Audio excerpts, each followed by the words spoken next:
Assalamu alaikum wa rahmatullah wa barakatuh. Israël a-t-elle réellement le droit de se défendre? Avant de répondre à cette question avec toute objectivité, il est important de comprendre que notre communauté Ummatul Islam a été spécifiquement choisie par Allah subhanahu wa ta'ala car elle ordonne le bien et réprimande le blâmable, et cela peu importe la situation dans laquelle le musulman se retrouve. Kuntum khayra ummatin ukhrijat lin-nas ta'muruna bil ma'ruf wa tanhawna 'anil munkar. Donc le musulman doit être transparent car sa religion est une religion de vérité et il appelle aussi les gens à la vérité. Donc lorsqu'on se pose cette question, Israël a-t-elle le droit de se défendre, et qu'on voit toutes ces images où Israël est attaqué par des dizaines, des centaines, voire des milliers de missiles, comme nous l'informent les médias, tout être humain peut penser que cela est légitime de se défendre. Mais il faut mettre les choses dans leur contexte. Dans un premier temps, ce qu'il faut comprendre, c'est que nous ne sommes pas dans un conflit ou bien dans une guerre, comme cela est mentionné à travers les médias, mais nous sommes ici plutôt dans un massacre ethnique, un massacre racial, une sorte de génocide. Car une guerre, comme vous pouvez le savoir, ne se fait qu'avec des armées. Et la Palestine aujourd'hui n'a aucune armée.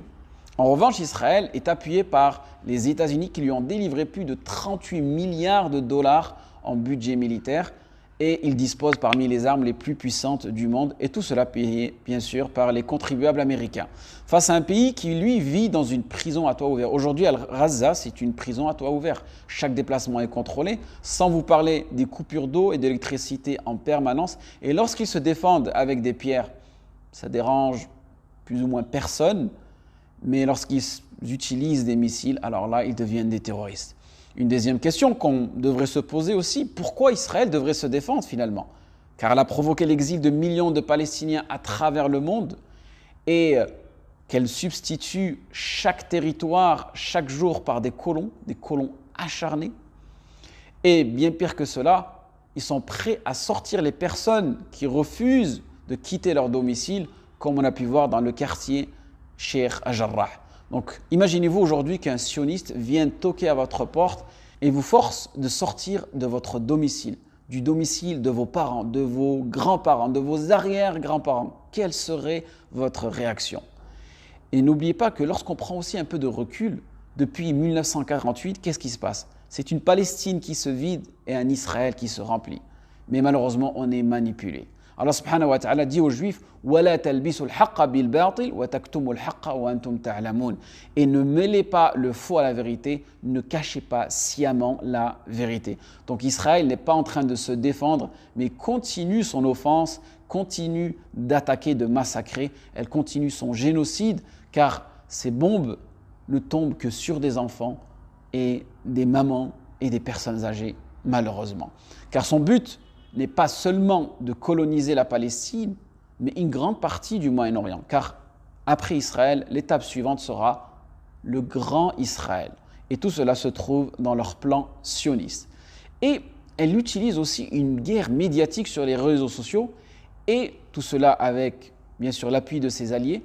Qu'est-ce qu'elle fait? Elle bloque les hashtags, et même récemment, ils achètent des espaces publicitaires sur les comptes de youtubeurs musulmans pour pouvoir essayer de changer l'opinion internationale, avec des fausses informations bien sûr. Donc pourquoi cacher la vérité? Allah subhanahu wa ta'ala nous dit وَلَا تَلْبِسُوا الْحَقَّ بِالْبَاطِلِ وَتَكْتُمُوا الْحَقَّ وَأَنْتُمْ تَعْلَمُونَ. Et certains pays occidentaux, donc alliés d'Israël, sont entièrement impliqués dans cette mascarade. Puis ensuite, ils nous donnent des leçons de démocratie et de laïcité. Et n'oubliez pas que ces mêmes alliés ont eux-mêmes oppressé les Juifs pendant des siècles et des siècles.